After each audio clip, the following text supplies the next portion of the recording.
Bharat China का मुकाबला कैसे कर सकता है निर्यात के क्षेत्र में। सबसे पहले हमें वो बातें जाननी चाहिए जिसकी वजह से चाइना निर्यात के क्षेत्र में सफल हुआ, और हमें अपने नकारात्मक जो बिंदु हैं उन पे भी ध्यान देना चाहिए। एक समानता की बात करें, भारत और चाइना में जो लेबर है उसकी कॉस्ट काफ़ी सस्ती है, काफ़ी कम है अन्य देशों की तुलना में। लेकिन उसकी निपुणता की बात करें तो निपुणता के क्षेत्र में चाइनीज़ लोग ज़्यादा बेहतर हैं अधिकतर केसेस में। तो इससे नुकसान क्या होता है या फ़ायदा क्या है? स्किल्ड होने से जो काम एक व्यक्ति 5 घंटे में करेगा, वही अगर स्किल्ड होगा व्यक्ति तो वो 5 घंटे का काम कम वक्त में करेगा या 5 घंटे में ज़्यादा काम कर पाएगा। इससे जो एंड प्रोडक्ट तैयार होता है उस पर कॉस्टिंग कम आती है, जिसकी वजह से इंटरनेशनल मार्केट में उसको बेच पाना थोड़ा आसान हो जाता है। समस्या के समाधान की बात करें, स्किल्ड इंडिया का जो कार्यक्रम है वो ग्रामीण क्षेत्र से शुरू होना चाहिए, और इसमें हर गांव के प्रधान या सरपंच की भूमिका होनी चाहिए कि वो अपने गांव से, या शहर में है तो शहर में जो भी वहाँ से संबंधित अधिकारी या नेता है वो इस जिम्मेदारी को ले कि हमारे क्षेत्र में आने वाले लेबर के लोग निपुण हों, कार्य को अच्छी कुशलता से कर पाएँ। इससे उनकी वैल्यू भी बढ़ती है। दूसरी बात करते हैं रोड इंफ्रास्ट्रक्चर और ह्यूज टैक्सेस ऑन डीजल। इन दोनों बातों की आप तुलना करें, चाइना और भारत में जो इंफ्रास्ट्रक्चर है चाइना का बहुत अच्छा है, और इंडिया में अगर सामान हमें एक राज्य से दूसरे राज्य में भी पहुंचाना है तो वो बहुत ज़्यादा दिन लेता है।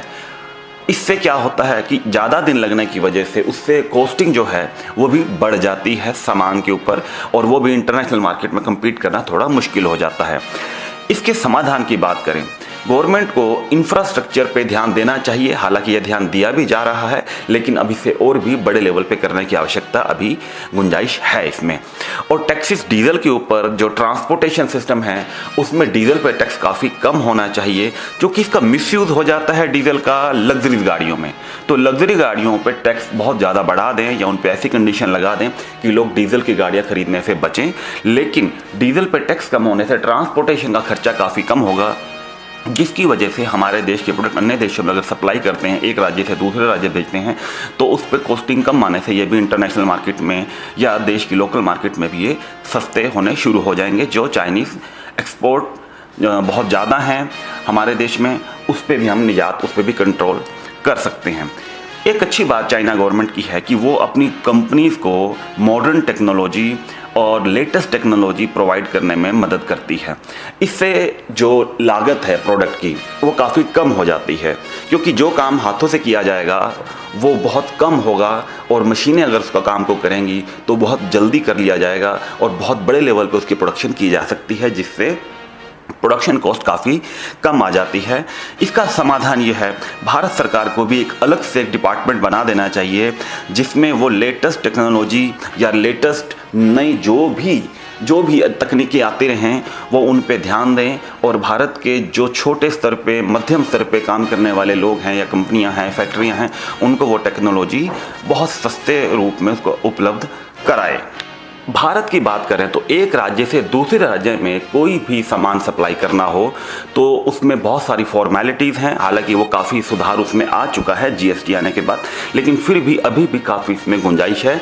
एक राज्य से दूसरे राज्य में जो सामान की सप्लाई है उसका सिस्टम या रेल के माध्यम से या अन्य माध्यम से उसको अलग बना देना चाहिए, ताकि उससे सामान की सप्लाई आसान हो जाए और सस्ती हो। जितने कम समय में होगी उसका उतना फ़ायदा मिलेगा। इसका सोल्यूशन का समाधान सरकार के पास है, लेकिन इसको अभी भी बड़े स्तर पे करने की आवश्यकता है। इसके लिए एक सेपरेट एक जोन बनाना बहुत ज़रूरी है।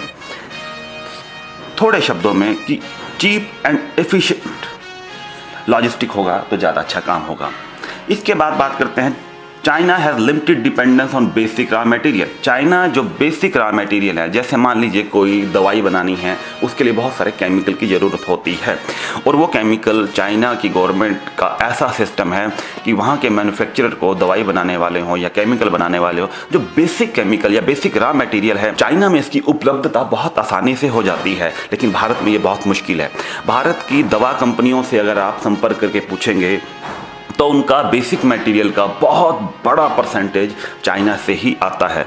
जब हम डिपेंड ही चाइना पे, निर्भर ही चाइना पे बेसिक रॉ मटेरियल के लिए, तो हम किस तरीके से चाइना से कम्पीट कर सकते हैं।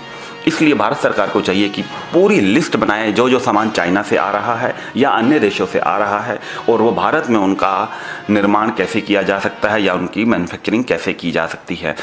और इसमें एक बात ध्यान रखने वाली है कि जो भी मैन्युफैक्चरिंग हो या जो बेसिक रॉ मटेरियल हैं उनकी क्वालिटी अच्छी हो और बहुत इकोनॉमिकल हो, ताकि कंपनियों को सामान को तैयार करने में जो लागत है वो कम आए।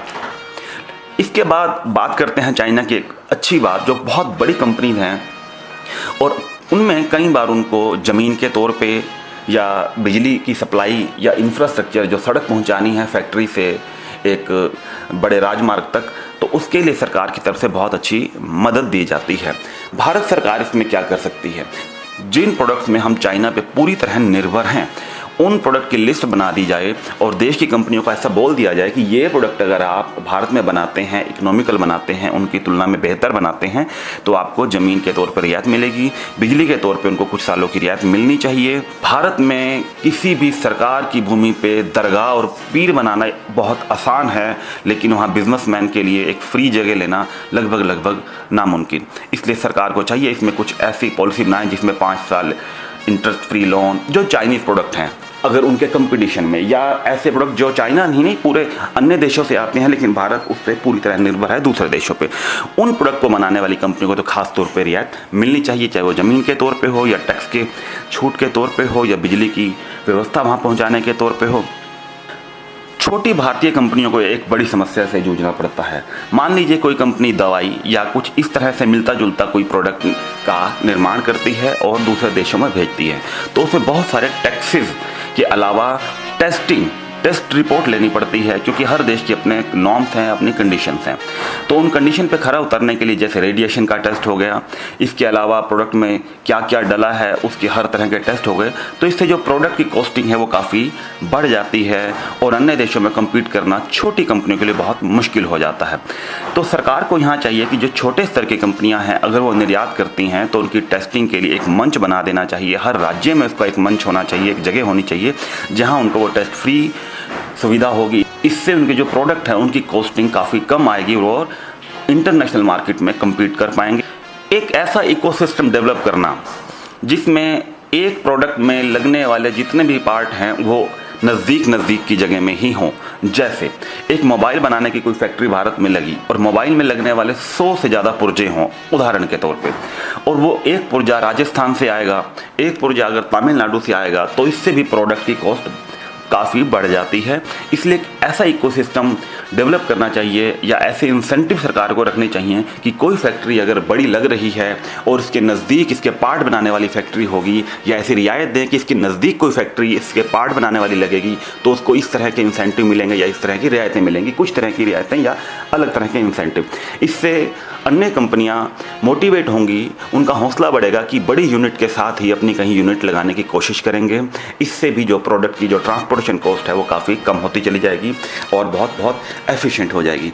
और सबसे खास बात, अगर कामयाब होना है, थोड़ा सा आपको कॉस्टिंग शुरुआत में तो महंगा होगा, लेकिन एक बार आप भी अपनी जो घर की ज़रूरतें हैं, अपने बिजनेस की ज़रूरतें हैं, उसमें आप कोशिश करिए कि भारतीय सामान का ही उसमें उपयोग करें। तो इसलिए निवेदन सबको यही करेंगे कि आप लोग भी जितना हो सके चाइनीज़ का बायकॉट करें, चाइनीज़ एप्लीकेशन का बायकॉट करें, इनसे दूर ही रहें। कल फिर हाजिर हो जाएंगे किसी नए तथ्य को लेके। मेरा निवेदन है वीडियो शेयर ज़रूर करिएगा। बहुत धन्यवाद।